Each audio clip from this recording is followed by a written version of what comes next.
റഷ്യയിലെ മോസ്കോയില് ഒരു സൂപ്പർ മാർക്കറ്റിലാണ് ഇവിടുത്തെ സാധനങ്ങളുണ്ട് നിങ്ങൾ. ഇത് ഫുള്ളും ഇത് 2 മുട്ട പുഴുങ്ങിയതാണ്. അതുപോലെ തന്നെ ഇവിടെ നമ്മൾ ദോശയില്ലേ, നമ്മൾ സാധാ ദോശ, നെയ്ദോശ, അതിന്റെ പാൻ കേക്ക് ഇത് പിന്നെ റോളുണ്ട്. ഇതെല്ലാം ആൾക്കാരെടുത്തിട്ട് ഓവനിൽ ചൂടാക്കി തന്നു. പഴത്തിന്റെ വില നോക്കിയിട്ട് 80 രൂപ. നമ്മളെ തേങ്ങ ഈ ബോക്സുകൾ 400 രൂപ.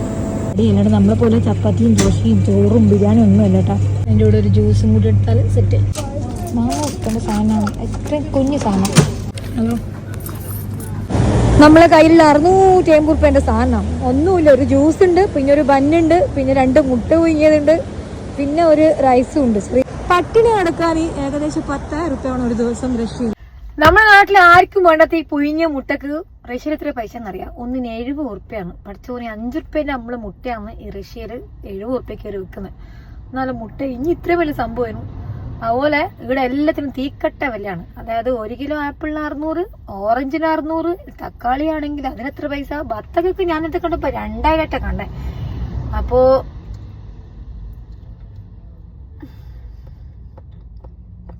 റിച്ചായ ആൾക്കാർ മാത്രം റഷ്യയിൽ മുട്ട വാങ്ങിയെന്നുള്ളൂ കേട്ടോ. അപ്പോൾ ഇതാണ് കോസ്റ്റ്ലി ബ്രേക്ക്ഫാസ്റ്റ്.